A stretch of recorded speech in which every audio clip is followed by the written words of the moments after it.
Hi guys, ito yung part 2 ng dispatch kit na ginawaan ko ng videos.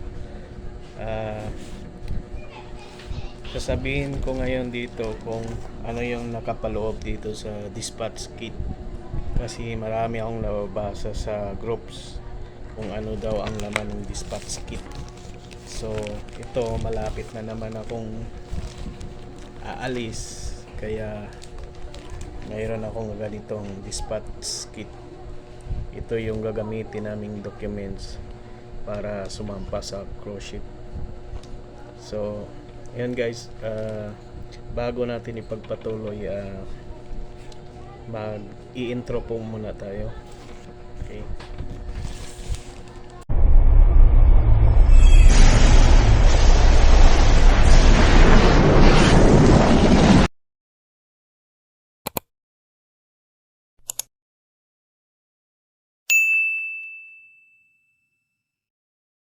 So guys, dito tayo ulit.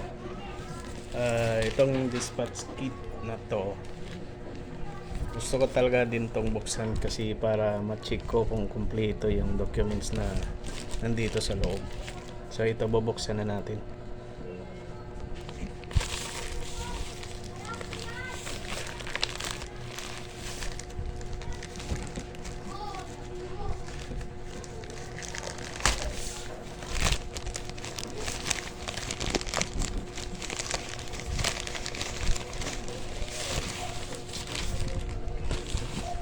Ito.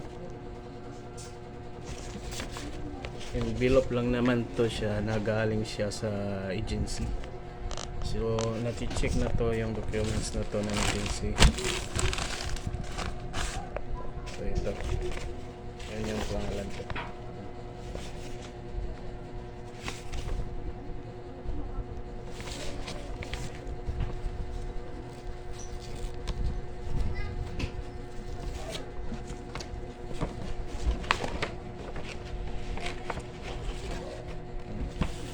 Unang-una, yung simanbok. I-check natin to kung may stamp na siya ngayong 2024.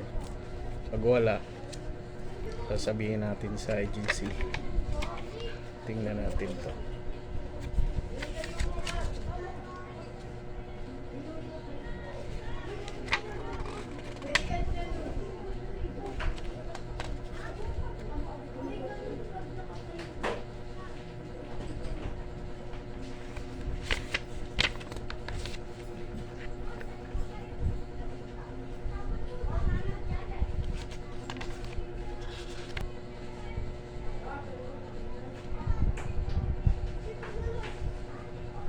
Ito, mayroon na siyang stamp guys.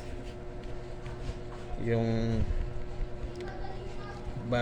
assignment ko sa barko na to, naka-stamp na dito.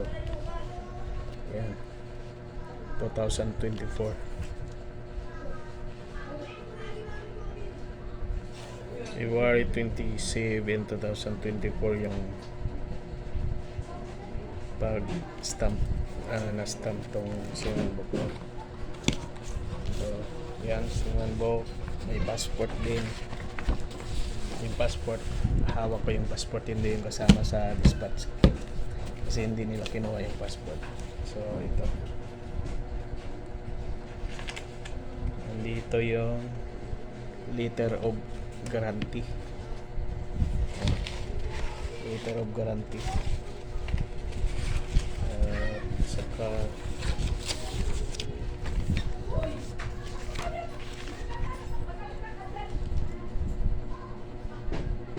yung ticket, syempre nandito rin yung ticket ng sasakyan mo papuntang Miami, Florida tong pupuntahan ko. So ito,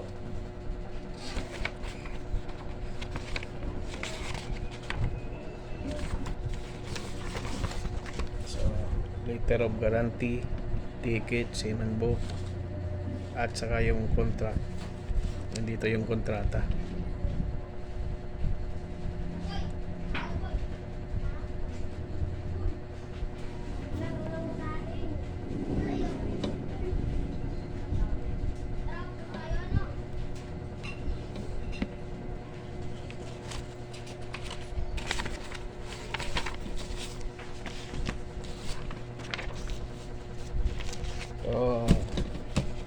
Ayun guys, yan lang yung nakikita ko dito.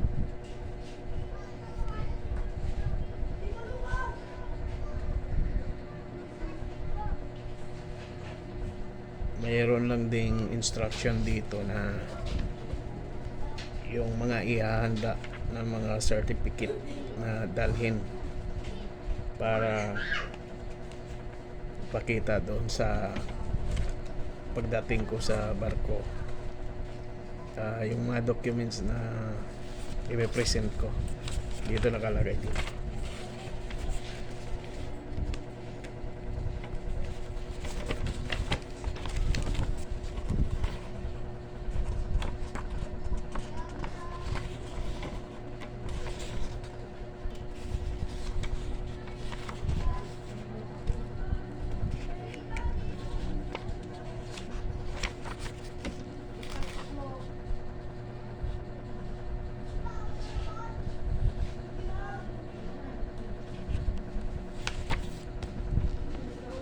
So ayun lang yun guys. Sana nakatulong to sa inyo, lalo na sa mga seaman dyan na may mga tinatanong tungkol sa dispatch kit. So guys, ito dati lang akong parang nawala ng pag-asa. Ngayon ito pangalawang basis ko na to, contract na to. So kayong mga seaman dyan na nawala na ng pag-asa,